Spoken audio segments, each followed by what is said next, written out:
გამარჯობა, შაბათია და ტრადიციულად ლიტერატურული სამყაროები ეთერშია, სრული შემადგენლობით ბატონო. ხო. ეს ჩვენ ვამაყობთ, რომ ამ ადგილას სპონსორებს წარვადგენთ. ტექნიკური მიზეზების გამო ეხა ესე გვიწევს პირდაპირ დაწყება. კი ბატონო, მივესალმებით ჩვენ. არასპონსორების მიზეზით, ხო, ხაზგასმით. კი. მივესალმებით ასევე პოლიტიკურ პატიმრებს, კი ბატონო. გუშინ იყო ჩემი გამოცდილებით ყველაზე როგორ თქვა, ყველაზე მასშტაბური მარშების სერია, იმიტომ რომ მაგალითად ჩვენ შევიკრიბეთ კინოცენტრის შენობასთან, რომელსაც კინემატოგრაფისტები წარმოადგენდნენ მარშს. აქედან დავიძარით ბაქოს ქუჩაზე მზია ამაღლობელის მხარდასაჭერ მარშს შევუერთდით. იქიდან წავედით ახალ თეატრთან დაანდრო ჭიჭინაძის მეგობრების დაახლოებლების მარშს შევუერთდით. იქიდან დავიძარით და მარჯანიშვილზე გიორგი ახაბაძის მხარდამჭერ მარშს შევუერთდით. ამავე ადგილას შემოგვიერთდნენ იუსტიციის სახლიდან უკანონოდ გათავისუფლებული თანამშრომლები და მათი, ასე ვთქვათ, გულშემატკივრები.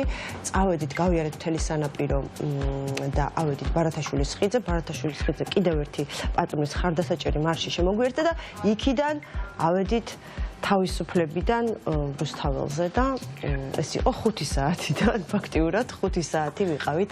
მაგრამ იყო ძალიან მაგარი, იყო ძალიან სასიამოვნო დაღლა და სასიამოვნო პროცესი და მინდა რომ კიდევ ერთხელ მოვიკითხო და აი ამ ისტორიებით ჩვენი თითოეული ჩვენგანის ჩართულობით კიდევ ერთხელ რაღაცნაირად მცირედი ასე ვთქვათ გულის შეგულიანება, მოკლედ შევთავაზოთ ჩვენს ძალიან ძვირფას მოქალაქეებს, რომელთა თითოეულის სიტყვა იქნება ეს სასამართლოში თქმული თუ სხვა შემთხვევაში გავრცელებული არის ხოლმე. მე ვფიქრობ, რომ პირიქით, რაღაც ისინი უფრო გვაძლიერებენ იქიდან, ვიდრე ჩვენ შეგვიძლია ხოლმე, რომ აქედან გავამხნევოთ ისინი, ასე რომ მადლობა ყველას ამ უტეხი, ამ ძალიან ღირსეული, მყარი პოზიციებისთვის და სიტყვებისთვის. ხო, ну ისეთი ამბავია, ჯანმრთელობისთვისაც სასარგებლოა ეს ჩვენი მარშები, ჩვენ ნახეთ თეატრის მანიფესტი და გეგმა რეგიონებში სიარულის შესახებ, რაც ძალიან მნიშვნელოვანია და მე კიდე შინაგანად სხვანაირად მიხარია ეს ამბავი, იმიტომ რომ მგონია რომ ცუდი მიზეზით, მაგრამ თეატრი უბრუნდება თავის ყველაზე მნიშვნელოვან მისიას, ჩემი აზრით და ეს ბადებს ჩემთვის კიდე ახალ ეპოქას ქართული თეატრის ისტორიაში. ნუ თვითონ ეს სიტყვაც, რომელიც იქ წარმოითქვა და თვითონ ეს მოვლენაც, რა თქმა უნდა, საქართველოს ისტორიის ერთ-ერთი ყველაზე ნათელი და ლამაზი ეპიზოდი იქნება. ხო, რაღაცებზე მინდოდა ლაპარაკი, იმიტომ რომ ბევრ ადამიანთან ლაპარაკში აღმოვაჩინე, რომ პრობლემა არის იმის გააზრება, სადო ვართ გულისხმობ იმას, რომ ანუ ძალიან ბევრი მესმის, რომ აი რა მოიტანა ამ პროტესტმა, ნუ ხელისუფლება მყარად დგას მაინც და თითქოს რაღაცა შედეგები არ არის საკმარისი და რეალურად მგონია, რომ პირიქით ამ საპროტესტო მოძრაობაში ქართულმა ხალხმა და ქართულმა საზოგადოებამ ყველა რაუნდი მოიგო. და ამის გასაგებად მნიშვნელოვანია მივხვდეთ რა გეგმა ქონდა მოწინააღმდეგეს, ხო? ანუ რა გეგმა ქონდა ძალაუფლებაში ესე გამაგრებულ ქართულ ოცნებას. პირველ რიგში რომ დავიწყოთ იმიდან, რა ქვია, რუსული კანონის მიღებიდან, რუსული კანონის მიღებას ჰქონდა რამდენიმე მიზანი. ერთ-ერთი მიზანი იყო არასამთავრობო საზოგადოებრივი ორგანიზაციების სტიგმატიზება.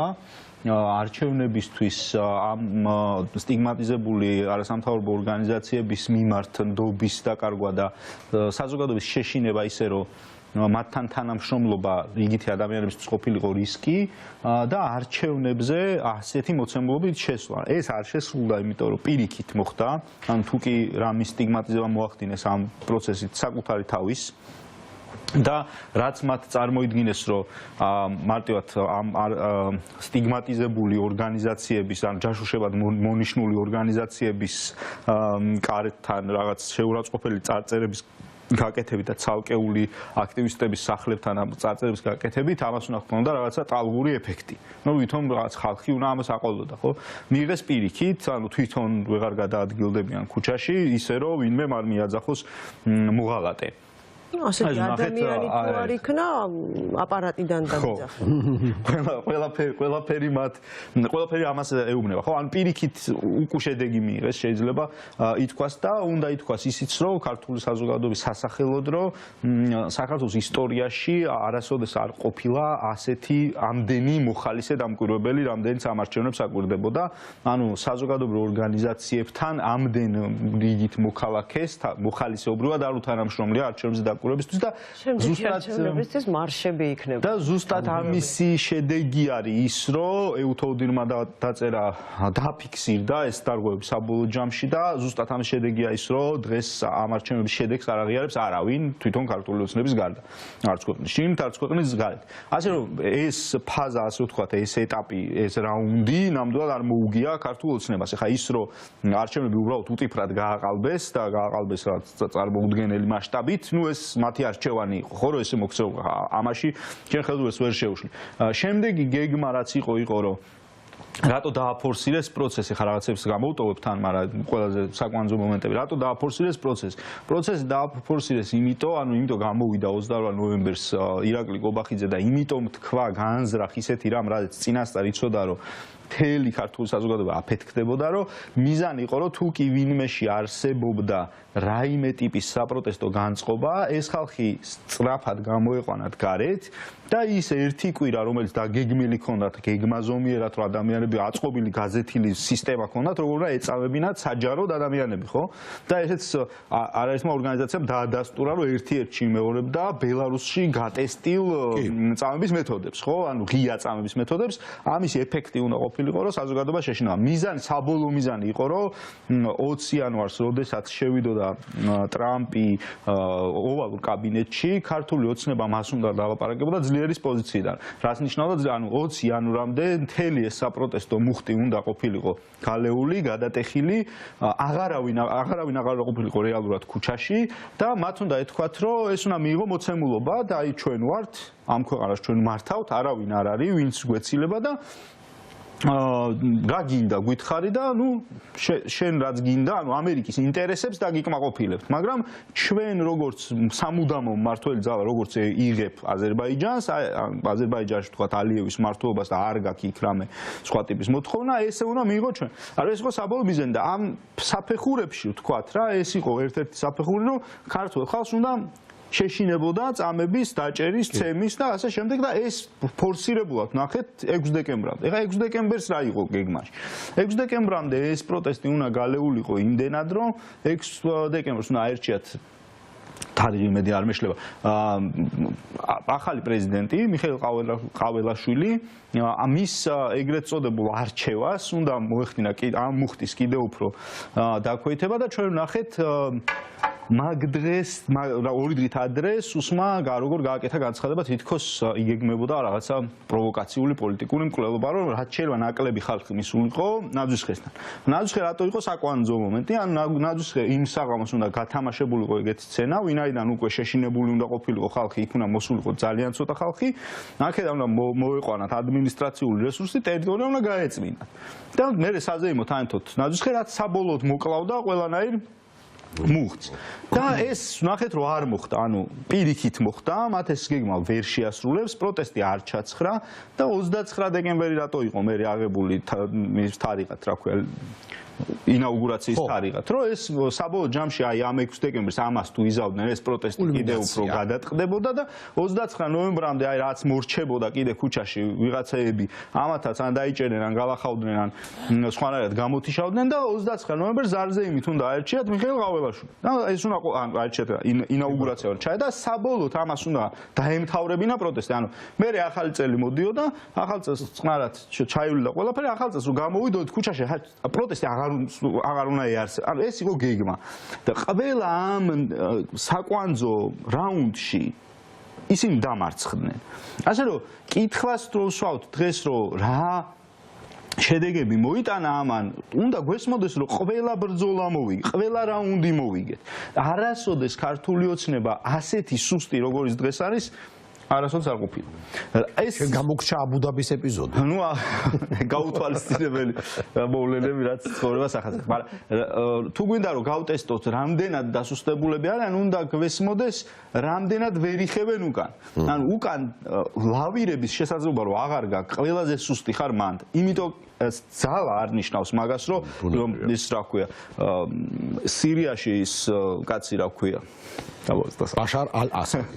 ასადი რომ გაიქცა, ასადი ბოლო წამამდე იდგა ესე გამწარებული, იქით გადავიდა შეტევაზე. ანუ ასადის ჩამომხობა დაიწყო იმით, რომ ის გადავიდა შეტევაზე. ანუ სისტემას ეგ ახასიათებს, რომ ბოლო წამამდე სანამ აი ეს ბოლო ერთი რაღაცა არ მოწყდება, გგონია რომ ეს დგას რაღაცა ესე მაგრად და მყარად და იმდენი სიგნალი არის, რომელიც გაჩვენებს, რომ ეს ესე არ არის, მათ შორის ახლა ის ირაკლი რუხაძის ინტერვიუ რო ვნახეთ რადიო თავისუფლებაზე, ხო, ახლა ირაკლი რუხაძე არ არის ეგ პერსონა, რომელსაც უყვარს ტელევიზორში ყოფნა და ინტერვიუების მიცემა და ეს არ არის მაგ ტიპის ბიზნესმენი, ხო? ანუ ეს არის აბსოლუტური დისკომფორტი, ის რომ მას უწევს აი ამ როლის უკვე საკუთარ თავზე აღება და გამოსვლა და პირადად ჩართვა პროპაგანდისტულ ომში, ასე ვთქვათ, ხო? ეს ნიშნავს, რომ ძალიან ცუდად არის საქმე რეალურად. ესეც არის ერთ-ერთი ნიშანი, ასე ვთქვათ. ჩართვა რას ნიშნავს? ეხა ჩაერთო?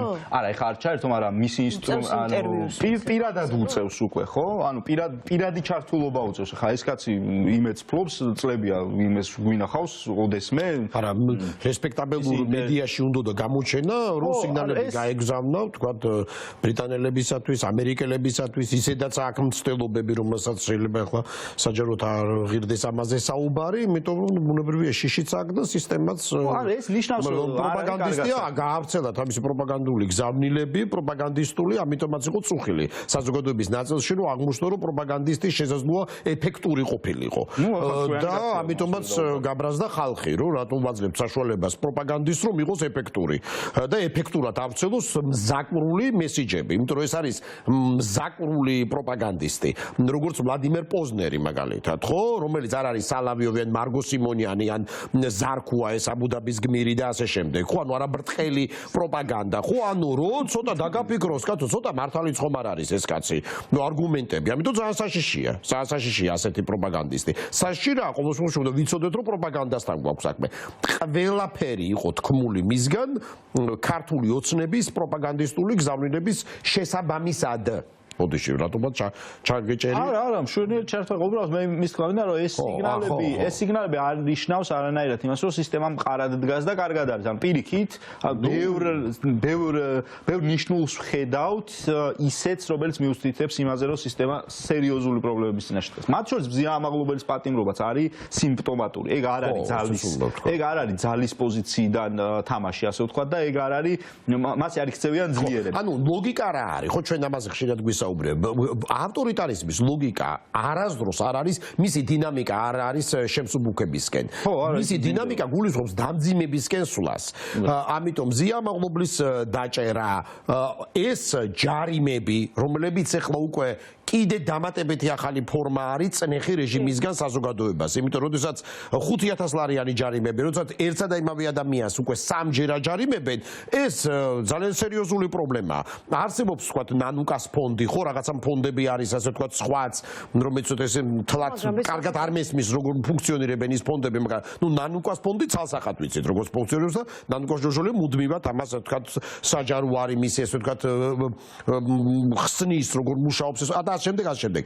მოკლედ, ერთი სიტყვით ეს არის რეჟიმი ცდილობს გამოშიგნოს პროტესტიდან ადამიანები პირდაპირ მნიშვნელობით, ან დაპატიმრებით, ტყვეობით, ან და დაჯარიმებით. გადადებული ხო. გადადებული საქმეები რა საკურველია, იგივე მზია ამაღლობელი ახსენე შენ და აქვე ისიც უნდა ვთქვათ, უკვე მე-15 დღეა დღეს, ოდესაც ეს ადამიანი შიმშილობს. მზია ამაღლობელი შიმშილობს. ეს არის ძალიან საგანგაშო მოვლენა, იმიტომ რომ ამ ბევრ ამბავში შესაძლოა ეს ჩაიკარგოს.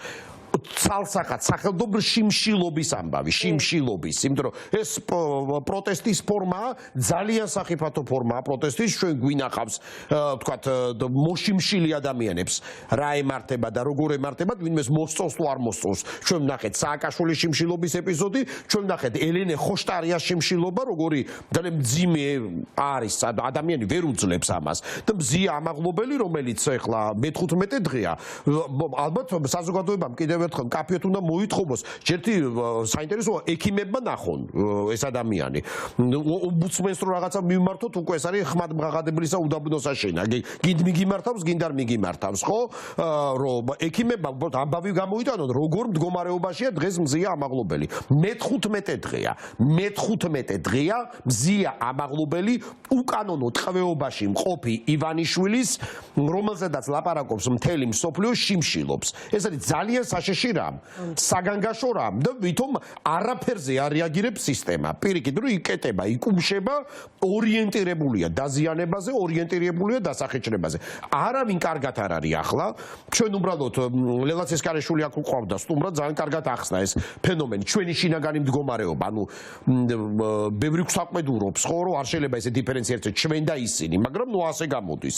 ადამიანები, რომლებიც ვიცავთ საქართველოს დამოუკიდებლობას და ცივილიზებულობას და ევროპულ მომავალს და ივანიშვილის მონები, ეს რუსული რაღაცა კოჰორტა, რომელიც არიან ასევე ცუდად, ანუ ისინი სტრესში არიან. მაგრამ ეს თანაბარი სტრესი, ეს სტრესი ყოველ შემთხვევაში აი რაღაც უწონადობაში ვართ ამ შემთხვევაში. ანუ რეჟიმი გვაწვება და ჩვენს ბუნებრივია ვაწრებით. მოდი რაღაცა საშინელი ზმნაა ეს, ვერ ვიტანამ იმას რა ქვია, იმას სიტყვას, მაგრამ რაღაც ჟარგონია თუ რაც არის. მაგრამ ყოველ შემთხვევაში თავს ახლა კარგად და დამშვიდებულად არავინ არ გზნობს. უბრალოდ უმთავრესი ჩვენი პრივილეგია იმაში მდგომარეობს, რომ ჩვენ ვიცით, რომ მართლები ვართ, რომ კარგები ვართ, უკეთესები ვართ. სრული აბსოლუტური მნიშვნელობით. მაგრამ ფაქტია, რომ რეჟიმი ცდილობს ამ პროტესტის მუხტის გამოშიგნას, ესეც ნენემრითის დაიწყო საუბარი, მარშები და იგივე თუნდაც გუშინდელი რაღაცა რამდენიმე შენაკადებივით მარშები რო იყო, ხო, ქუჩაში მე არ ყოფილ ვარ, მაგრამ ნუ ვუყურე და ნუ საოცრად ამაფრთოვანებელია და თვითონ თეატრის ეს აი პირდაპირ მნიშვნელობით ყოველგვარი მეტაფორიზმის გარშემო, როგორც მდინარე გადმოვიდა თეატრი ქუჩაზე. ეს ძალიან ეს ასეთი რამ არ მომხდარა. კი, თეატრს ყოველთვის ჰქონდა ანტიკურობიდან მოყოლებული ტრიბუნის ფუნქცია და სოციალური და პოლიტიკური ფუნქცია, მაგრამ მე ძალიან იშვიათად მახსენდება თეატრის ისტორიიდან, რომ თეატრი უკვე ფუნქციონირებდეს, უკვე მეტყველებდეს ქუჩაში, სოციალურ სივრცეში იყოს ესე შემოჭრილი და პოლიტიკურ სივრცეში. თუნდაც 80-იანი წლების ბოლოს, ახლა ყველაზე თვალსაჩინო მაგალითი რა კი ვასილ ჰაველი, ჩვენი კოლეგაა და დრამატურგია და ასევე დისიდენტი და შემდეგ ჩეხოსლოვაკეთის და მერე ჩეხეთის პრეზიდენტი, აი ესე თეატრალური რევოლუციური პროცესი პრაღაში იყო ძალიან აქტიური, მაგრამ უფრო იყო ანდერგრაუნდში.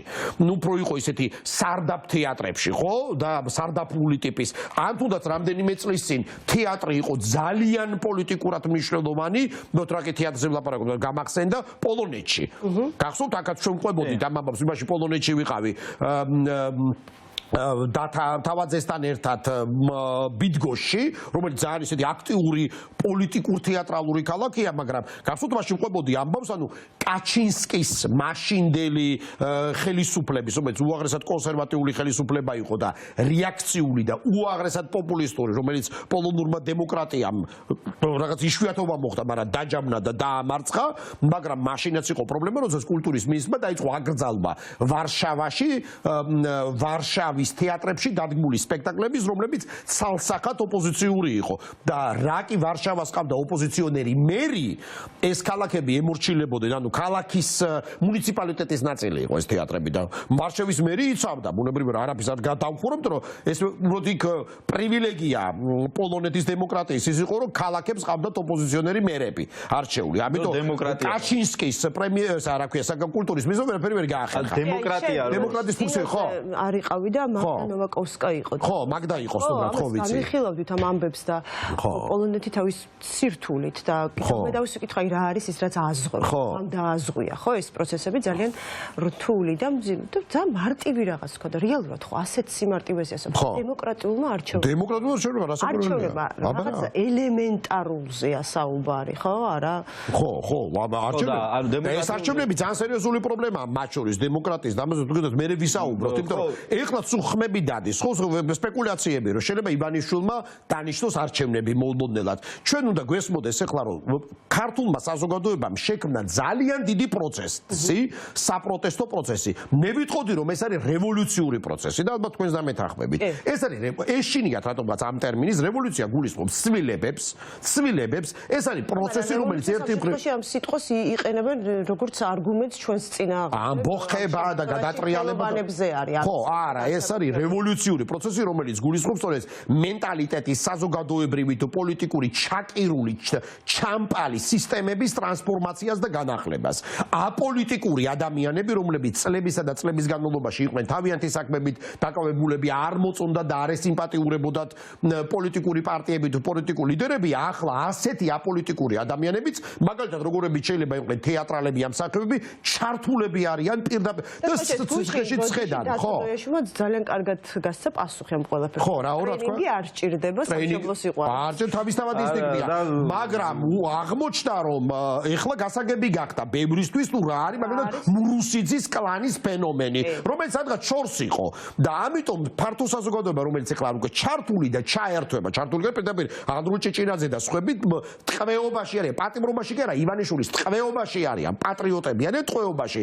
ახლა საზოგადოების მაქსიმალური ჩართულობა უკვე გულისხმობს იმ პრეტენზიას, რომ აი ეს მურუსიძე ვეღარ ტრანსფორმირდეს მომავალში კიდევ რეჟიმის მსახურად, რომ მე 1000-ჯერ მაქვს მოყოლილი 2006 წელს პირველად ვნახე მურუსიძე ახალგაზრდა როგორ ემსახურებოდა მაშინდელ ხელისუფლებას. პირდაპირ შავზეთებს როგორ ამბობდა.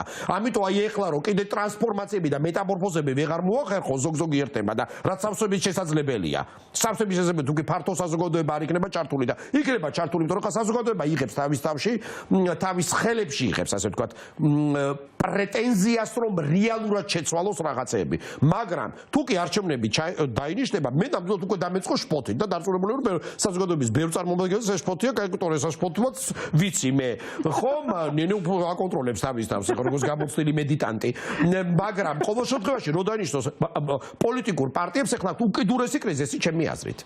უკიდურეს რო დაინიშნოს შეიძლება პრობლემა გაგიშვეს პოლიტიკური პროცესი აუცილებელია რომ იყოს და პოლიტიკური პარტიების კრიზისი გულისხმობს იმას რომ შესაძლოა უბრალოდ არჩევნები რო დაინიშნოს პრობლემა შეექმნათ რომ არ ამგონია რომ პოლიტიკურ პარტიებს ეხლა ბევრად უკეთესი სიტუაცია ქონდათ როგორც ბევრად უარესად არიან ახლა სამწუხაროდ ვიდრე ისინი იყვნენ ოქტომბერში მიუხედავად იმისა რომ კონკრეტული ადამიანები სულ მანიფესტაციებზე დადიან და საკუთარ ნიჭიერი და კარგი ადამიანები არიან მაგრამ ზოგადად აი პოლიტიკური პარტიული პრობლემები პარტიაში რაც არის პრობლემები სადაც პარტიაში არ არის დემოკრატია, სადაც უბრალოდ პასუხი არ მოეთხოვებათ ადამიანებს, რომლებმაც ვერ დაიცვეს თავის ხმები, ვერ გააგებინეს ადამიანებს, სად არის პრობლემა, ვერ ჩაატარეს წესერად კამპანია და ასე შემდეგ და ენერგიას ხარჯავდნენ ვინ რომელ სიაში იქნებოდა და თავპირის წვევა იყო ამაზე და ვინსად კაბინეტში უნდა შევარდნილი იყო საწერილები ვისთვის უნდა იგზავნა, ამაზე რომ მიდიოდ, აი ეს იწილო, ამით ვეღარ მოუგებ.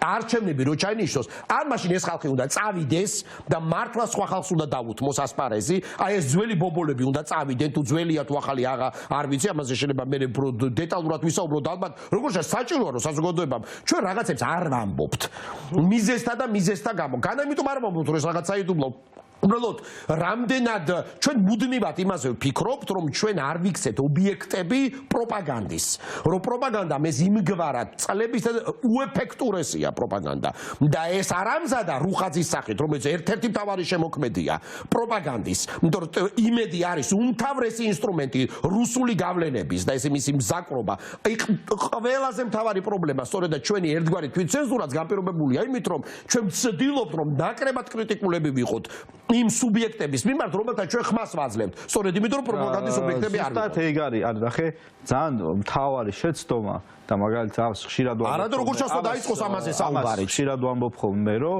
მაგალითად 2016 წელს პირადად ჩემი мотиваცია რაც იყო მაგალითად როცა მე აღმოჩნდი გირჩში და ვიყავი დაკავებული ამ საქმით, ზუსტად ეგ იყო ჩვენი იდეა, რომ შეგვეცვალა თამაშის წესები. და თვითონ გირჩში ეს თამაშის წესები შევცვალეთ რა, ანუ ჩავატარეთ პრაიმერისი, მათ შორის 4 ადამიანი შეიძლება რაღაცებს მოწონთ, არ მოწონთ, ობიექტურად გირჩის საბომჭრელო მატჩია. იმ კრიზისის გავლის მერე, რომელიც გირჩსაც ჰქონდა, რა თქმა უნდა, როცა ეს რაღაცა არასწორად იმართებოდა პარტია გავიარეთ. ეხლა ამას იმიტომ კი არ ვამბობ, რომ ჩვენ ეს უბრალოდ არ ეს მართლა უნდა ძალიან ბევრი რამ პრაიმერისი რო ჩატაროს ლელო მისე ვარჩებეთ ბადრი ჯაფარიძესა და მამუკა ხაზარაძე. არამედ დიდი სიმპათიით მათ მიმართ, მაგრამ ზოგადად ეს სტრუქტურები არასწორი წერტილიდან იწყება. პრაიმერისი ჩვენ ჩავატარეთ 2020-ში. ანუ პრაიმერისის ჩატარებამდე პარტიამ უნდა გაიაროს შიდა დემოკრატიის აშენების და მექანიზმების მოფიქრების გრძელი გზა, თორე პრაიმერისი ჩაატარა ევროპულმა საქართველოს და პარტია დაინგრა ზედარჩევნების წინ, ხო? ეხა ეგ აღარ დაემართებათ, მე ვეთანხმებ თამარას სხვათა შორის ბევრ კრიტიკაში, რომ და ისიც ამას ამბობს და სწორად ამბობს, ანუ არაფერი უცნაური მაგაში არ არის, ჩვენ თუ დემოკრატიული ქვეყანა გვინდა ავაშენოთ. არ შეიძლება რომ გაუმჭვირვალე და საკუთარი თავიდან უნდა დაიწყონ დემოკრატიის დისციპლინის ტარება. საკუთარი თავიდან. კი, რა თქმა უნდა. და არა სხვა რო დემოკრატიული იყოს და შენ გასწრებულად ვერ იტანდა, ესე არ გამოვა დემოკრატიულობა. და მაგა იმიტომ კი არ ვამბობ, რომ თამარამ მომწონს თქო, მაგას არ ვამბობ. ანუ სიმართლეს მასზე ვლაპარაკობ, ზოგადად ვამბობ და პრინციპული საკითხები, რაც არის სიმართლეა, ვინც არ უნდა თქვას, ხო? რა მნიშვნელობა აქვს, მაგრამ ეს სიმართლე არის მარტივი. ანუ ჩვენ თუ გვინდა რომ პოლიტიკური კრიზისიდან ამოუძვრეთ ზოგადად, აქეთ ფლანგზე ვამბობ, არა ქვეყანა რომ უნდა ამოუძვრეს ერთია, მაგრამ აქეთ მხარეს. აქეთ მხარეს არის მნიშვნელოვანი რომ პოლიტიკურ პარტიებს ჰქონდეთ შიდა დემოკრატია, ანუ შიდა დემოკრატიული ინსტრუმენტები, რომელთაც მე შესაძლებლობა იქნება რომ ჩაატარონ პრაიმერის ახლა უნდა დაიწყოს უკვე ტრანსფორმაცია. კი, რა თქმა უნდა. ახლა უნდა დაიწყოს ტრანსფორმაცია. ეს არ არის რამე განსაკუთრებული ვერ დაიცვა, ვისაც პრობლემები შეექმნა, ვინც ქმნიდა პრობლემებს, ეს ხალხი უნდა წავიდეს და მისცეს საშუალება განახლებას. თორე დრო დაინიშნოს არჩევნები იქნება პრობლემა შეიქმნება. მათ შორის ოპოზიციური მედიებიც უნდა ბევრჯერ აღმოუჩნდით ჩვენ კრიზისების წინ, იმიტომ რომ არც ჩვენი მართვის სისტემა არ არის ჩემი აზრით სწორი. ანუ ოპოზიციურ მედიებში, ანუ ესეც არ არის გამჭვირვალე, აქაც არ არსებობს ბორდები, ხო? ანუ აქაც არის ის პოლიტიკურია. ეს ყოველთვის მართლდება იმით, რომ ეს კერძო არხებია. გასაგებია, რომ კერძო არხები არა. რეალობაში ვართ ესეთში, რომ საზოგადოებრივი მაუწყებელი არ გვაქვს. რეალობაში ვართ ესეთში, რომ ობიექტურად პრობლემაა და რადგან ეს პრობლემაა, ეგ ლოგიკა აღარ არის მართალი, რომ მე ვარ კერძო არხი და როგორც მე მინდა, როგორც დამფუძნებელს უნდა, ან როგორც ვიღაც ჯემალას უნდა, ეგრე იქნება. არა, აქაც საჭიროა, რომ იყოს რაღაც ტიპის გამჭვირვალობა, მათ შორის საზოგადოებისთვის, ხო? და ღიაობა გაცილებით მეტი, ვიდრე ის არის. მოკლედ, ბევრი პრობლემაა მოსაგვარებელი და ჩვენ ანუ შენ რაც ამბობ, ეგ საფრთხე ვთქვათ. ეგ საფრთხე არ განა თვითონ პარტიებმა ეხა უნდა დაინახონ, თავის თავში უნდა დაინახონ კრიზისში შესაძლებლობა. კრიზისში შესაძლებლობა რა არის, ხო? ეხა ქუჩაში დადის პოტენციური პოლიტიკური ლიდერები დადიან, ჩვეულებრივ. გმირებს ხედავთ, ელემენტარულად ჩვეულებრივ გმირებს ხედავთ. ადამიანს რომელსაც გააჩერებ მიუშვერ მიკროფონს, არ იცი, არ გინახავს არასოდეს და ისეთ გამართულ პოლიტიკურ სპიჩს ამბობს, რომ რავი, შეგშურდება დიდი ხანია პოლიტიკოსისგან არ მოგისმენია, ხო? ანუ ეს სინამდვილეში არის შესაძლებლობა. ალბათ ეს ხალხი რომ შენ შეიყვანო პარტიულ პოლიტიკაში, რა ძალიან მნიშვნელოვანია თუ გინდა განახლება. ამიტომ ჯერ პირველ რიგში ეს ხალხი უნდა დაარწმუნო, რომ შიგნით შენ გაქვს ამის რესურსი. იმიტომ რომ ქუდი რომ შემიგდო რომელიმე პარტიაში, მე ხო შიგნით შემცვლელი არ ვარ. და ეგრე ფიქრობს ყველა. რა აზრი აქვს? ხო, რა აზრი აქვს? ანუ არავის იმიტომ რომ დაზიანების მეტი არაფერი არ მოდის ხო იქიდან ობიექტურად ეგრეა და ეგ არის ძალიან მნიშვნელოვანი და ეგ თუ გაიაზრე მე ველოსიპედის გამოგონება არ არის საჭირო ანუ საერთოდ არ არის საჭირო ველოსიპედის გამოგონება ძალიან ჩვეულებრივი ინსტრუმენტად ძალიან კარგად იცი ამ პოლიტიკური პარტიების უბრალოდ მათ არ სჯერათ აი ეგ არის ხოლმე უბედურება ტიპებს არ სჯერათ რის იცი რომ პოლიტიკური პროდუქტი უნდა შექმნა პოლიტიკური პროდუქტი რა არის, ხო? პოლიტიკური პროდუქტი არის რაღაც, აი მაგალითად ისე ჩემი მაგალითები იმიტომ მოყავს რომ ყველაზე კარგად ვიცი რა. მაგალითად, მარიხუანის დეკრიმინალიზაციის კამპანია არის პოლიტიკური პროდუქტი. რატო? იმიტომ რომ პირთა დიდი ჯგუფი არსებობს, რომელსაც ეს პრობლემა ეხება და მათი პრობლემა შემოგყავს პოლიტიკურ დღის წესრიგში. და პირდაპირ სარგებელს იღებენ ადამიანები ამ პოლიტიკური დღის წესრიგით. პოლიტიკური პროდუქტი არის მაგალითად ბუჩამდე იყო აფხაზეთი. ხო? რატო? იმიტომ რომ აფხაზეთში მოწყობილი გენოციდის მსხვერპლებს, რომლების ხმაც სოფლიოში არ ისმოდა, აგონებს ვიღაცებს, ხო? ანუ ეს არის კონკრეტულ ადამიანებს ეხება. ბიბლიური თავისუფლება იყო ასეთი. ანუ პოლიტიკურმა პარტიებმა უნდა შექმნან, უნდა ილაპარაკონ არა ჰაერში, არამედ უნდა შექმნან პოლიტიკური პროდუქტები. და პოლიტიკურ პროდუქტებს მოყვება მე გააზრებული მხარდაჭერა, რომელსაც შენ მე ეყრდნობი. ანუ მე შენი და იმიტოა რომ ესეთი პარტიები რომლებსაც არ ყავს სამწუხაროდ, მაგრამ თუ სადმე ვინმე არსებობს, ყველა უძლებს რყევას. კრიზისულ რყევას რა. იმიტომ მანდატს შემიძლია გავზომო. კიდევ ამბობ, შეიძლება ეს ადამიანს მოწონდეთ, არ მოწონდეთ, მე გირჩის წევრი აღარ ვარ, არ გეგონოთ რომ ამას იმიტომ ვლაპარაკობ, რომ არის ანუ რაღაც ჩემ პოლიტიკურ დღის წესრიგს. მაგრამ დიდი კარგული შტაბეშტილება მოხდა. არა, ობიექტურია, ანუ გაზომვადია რა, 2020 წელს გირჩმა აიღო 3%. მერე პარტია გაიხლიჩა ორად, მერე ყველა ზედარჩევნების წინ ყველა გირჩეს კონცეპტთან შეკრულს და პარტიამ ისევ აიღო იგივე შედეგი. ანუ მისი მხარდაჭერი ამხელა რყევის მიუხედავად, მისი მხარდაჭერის მასშტაბი არ შეცვლილა, იმიტომ რომ მის მომჩენმა ზუსტად იცის რატო უჭერს მხარს მას. მიხვდი? ანუ ეს არის მთელი არსი სიტუაციის და აქეთ ხარ ეს უნდა დაალაგდეს. ამ დაალაგების გარეშე მაინც არაფერი არ იქნება. ადრე თუ გან მოგვიწევს რომ დავალაგოთ. ბოდიშ დააგამიგზელდა ეს ქადაგება. ნესტანმა თქვა ერთი ორი სიტყვა. მე წიგნის წარდგენა მინდა. კი ბატონო, აუცილებლად წარადგენ შემდეგ გადაცემა. იმიტომ რომ არა ვეღარ მოვასწრებთ, საგულდაგულოდ დავამუშავე, ვერ მოვასწრებ, ვიცი. საგულდაგულოდ თუ სტუმარი არ მოდის, მაშინ წარვადგენ და რატომ მნიშვნელოვანი დღეს ეს წიგნი, უშიშარი მოსამართლეები, უსამართლო კანონებით, 13 ისტორია სამართლის გმირების შესახებ, ჰანს პეტერ გრავერის წიგნია. და ზუსტად ერთის მხრივ ალბათ არ ვიცი мотиваციისთვის და მეორე მხრივ რაღაცა პარადოქსი, როგორც პარადოქსი, იმიტომ რომ ყველაზე მძიმე რეჟიმებშიც კი არსებობდნენ მოსამართლეები, რომლებმაც შეცვალეს რეალობა, შეცვალეს რაღაც შემთხვევებში კონკრეტული თითო ერთი ადამიანის ცხოვრება და მას შორის 100,000 ადამიანის ცხოვრება, მათ შორის ის რომ კონკრეტულად თავის დროზე დასრულდა კოცონზე დაწვა, კუდიანების დევნა, ესეც კონკრეტულ მოსამართლეს, ასე ვთქვათ, კონკრეტულ მოსამართლეს დამსახურებაა და რეალურად ამ წიგნის წაკითხვა იყო ერთგვარად თან სასიამოვნო, მაგრამ იმავდროულად მეტისმეტად რთული ჩემთვის, რადგან ამის გააზრება, რომ დღევანდელი საქართველო, საიდანაც აბსოლუტურად გადევნილია სამართალი, და მოსამართლის, ასე ვთქვათ, აქ ჩამოთვლილი თვისებები იქნება ეს თუ კონკრეტული ისტორიები, აბსოლუტურად საპირისპირო რეალობაა ჩვენთან, ნამდვილად იყო, ასე ვთქვათ, თან ეს წიგნი ქართულად ითარგმნა და შემიძლია ეს წიგნი წარმოადგინო? კი, შეგიძლია, იმიტომ რომ არ მოსულა. კარგი. მაშინ წარმოადგენ.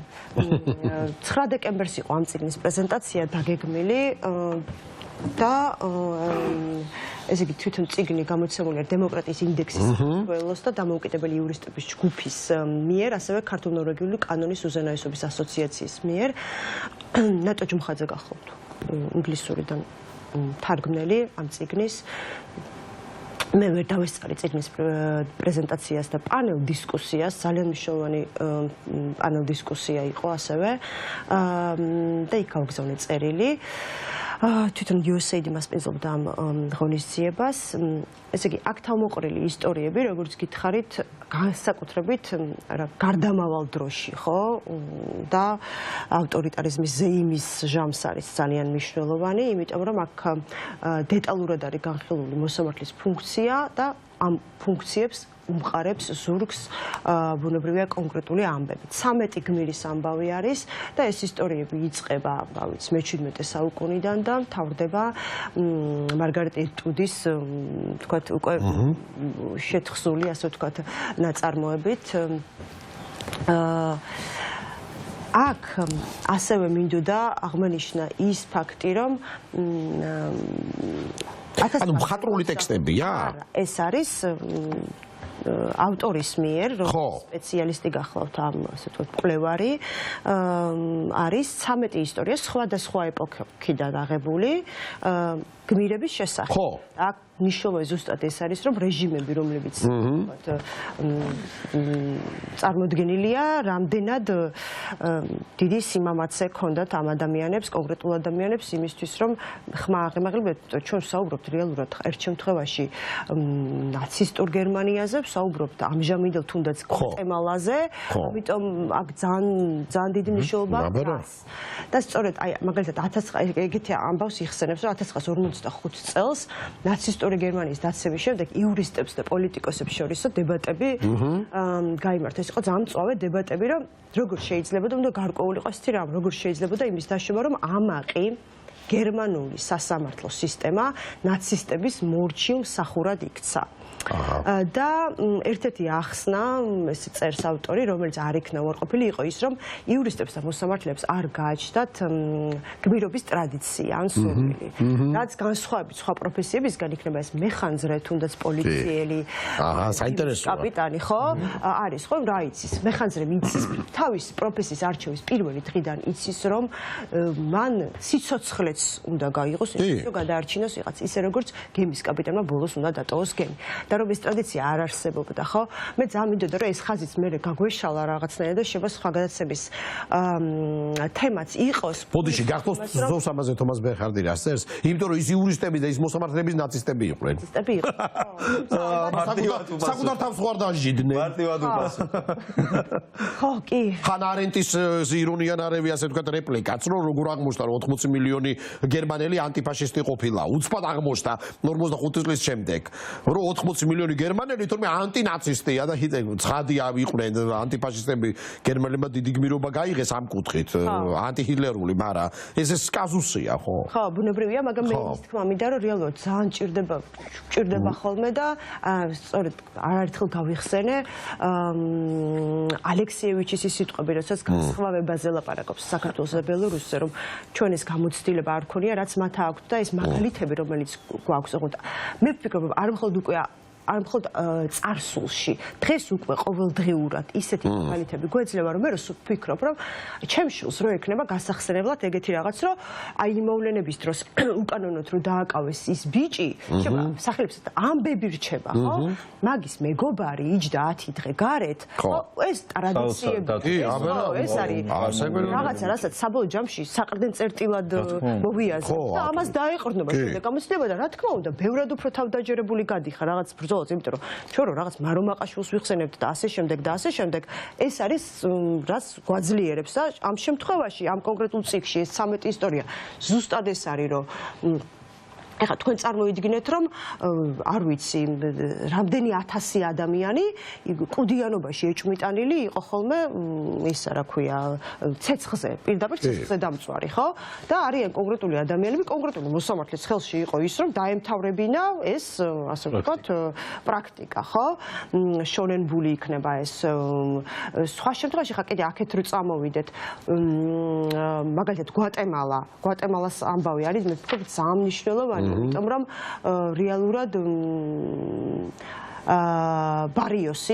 იასმინ ბარიოსი, რომელიც პირველი მოსამართლე გამოდის, რომელმაც ხმა აიმაღლა და თან არ დაგვავიწყდეს, რომ ეს არის ის დრო, როდესაც სახელმწიფოს ხელმძღვანელობაში არიან ადამიანები, რომლებსაც პირდაპირ გაგებით არამც თუ 1 და 2 და 1000 ადამიანი ტომის წინააღმდეგ ჩადენილი დანაშაული აქვს, ხო, ქალების გაუპატიურების უპრეცედენტო ამბავი და რაოდენობა და ეს ის მოსამართლე აღმოჩნდება, რომელიც 120 წელსაც მიუძღვის იმას.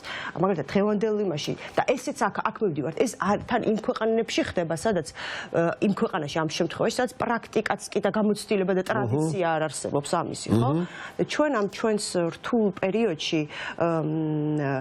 იმიტომ რომ აქ მაგალითად ნაცისტური გერმანიის დროს ჰიტლერის წინააღმდეგ წასვლა და როგორ თქვა რაღაცნაირად ისეთ სასწორზე დადება საკუთარი სიცოცხლეს იმიტომ რომ ხო ვიცით რეალურად რასთან მქონდა საქმე მაგრამ არა, ამას ადამიანები იაზრებდნენ, იმიტომ რომ ეს ღირსება, რომელიც თუ მოსამართლე არ ასრულებს რაღაცნაირად თავის მთავარ მოვალეობას რაც არის, იქ წარმოუდგენელია რომ წინააღმდეგობა გაეწიოს თან ნუ პრეცედენტი შექმნას, მაგრამ აი ხო შექმნა მოსამართლე ხუჭოვან პრეცედენტი.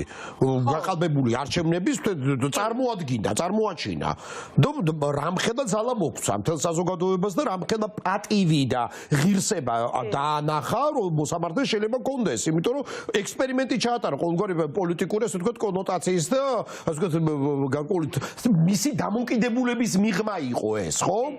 მაგრამ ასევე ჩვენ დავინახეთ ეს მოსამართლეები იმ რესტორანში რო ძვრებოდნენ იქ, აი რანაირად უნდა გაძვრე მარტო ის რაღაცას იმაში რომ გაძრომა რო უწევდათ, ხო, რაღაცა კულტურული ფენომენია ეს უკვე, კულტურული. ზუსტად ამას ვამბობ და ძალიან სამწუხარო გამოცდილებად იქცევა შემდეგ ეს, იმიტომ რომ ადვილი არ არის და ეს წიგნი რეალურად მართლა არ გულისხმობს იმას მხოლოდ რაღაც სამართლის ეთიკის რომელიმე კურსისთვის იყოს მხოლოდ და არ ვფიქრობ რომ ყველასთვის არის ეს წიგნი ძალიან მნიშვნელოვანი სახელმძღვანელო, იმიტომ რომ ალბათ თავი რაც როგორ არ უღალატო შენ საკუთარ პრინციპს და ძალიან რცხვენოდა ამ წიგნის კითხვის დროს. მაგრამ ახლა ვერ მოვასწრებთ კონკრეტული ძალიან მძიმე ფაქტებია და რაღაცნაირად კავშირში არ არის ჩვენ დღევანდელ ასე ვთქვათ რეალობასთან ეს ამბები და რა ვიცი ვისურვებდი რომ სადღაც ამ წიგნმა, იმიტომ რომ მე ამის მჯერა ამ გავლენის მჯერა და გავლენის წიგნის და ლიტერატურის და ხელოვნების გავლენის თუ არ მჯერა, აბა ვიღას იგჯერა. ატო დასდევენ ასე თავგამეთებს და უკეთ მადლობა ამ წიგნის გამომცემლებს და მადლობა რომ რაღაცად არის საშუალება იმისი რომ ეს 13 გმირის ისტორია ვიცოდეთ. ხო, არის ძალიან მნიშვნელოვანია ჩემთვის კიდევ უფრო ესეთი დრამატულად განვიცდი ხოლმე, იმიტომ რომ წლები რო სწავლობ, რაღაცებს კითხულობ, გამერები გაქვს გათენებული ესეთი მნიშვნელოვანი სასამართლო გადაწყვეტილებების კითხვაში და მე უცბად მიდიხარ სასამართლოში და იქ ვიღაც გაუგებარი და ესეც მიკვირდა და სულ მაგას ვფიქრობდი ხოლმე რომ აი რანაირად ახერხებენ თქო ამას თქო რომ აი ამდენი წელი ისწავლე იკითხე იმასქენ და ბოლოს შენ იქცევი ესე როგორც იქცევი როგორ უნდა მოიქცე და მე იდება მე მოსამართლეების კვალიფიკაცია და ხვდები რომ არაფერს არ წაუკითხავს. არა ძალიან ბანალურია სინამდვილეში კვალიფიკაცია შერჩეულია სწორედ იმიტომაც ამ ადგილას აქ და ახლა იმიტომ არის რომ ასეთი გადაწყვეტილებები მიიღოს ბრძანების შედეგად. მნიშვნელოვანი ნაწილი რა ხო რომ რუხაძემ თქვა ისევ რომ დემოკრატია უმრავლესობის ის არის და დემოკრატია არ არის უმრავლესობის ტირანია ასე ვთქვათ. არ ნიშნავს დემოკრატია, ან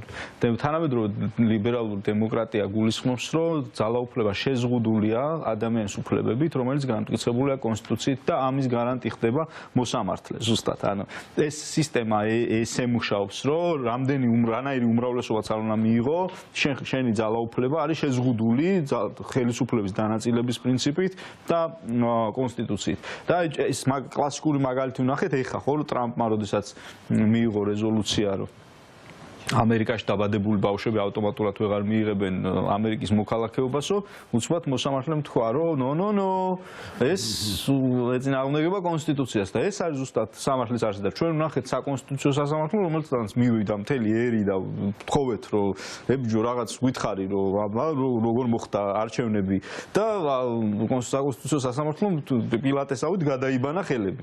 ანუ და გადაგჩეხა მთელი ერი აი ამ კრიზისში. სინამდვილეში თუ ვინმე გადაგჩეხა ერი ამ კრიზისში, ეს არის სასამართლო.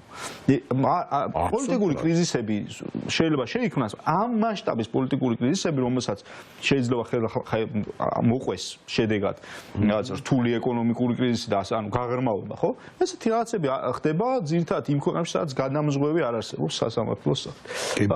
ჩვენ შეგვიძლია რეკლამაზე გავიდეთ და რეკლამის შემდეგ დაგიბრუნდებით ძალიან საინტერესო სტუდიით.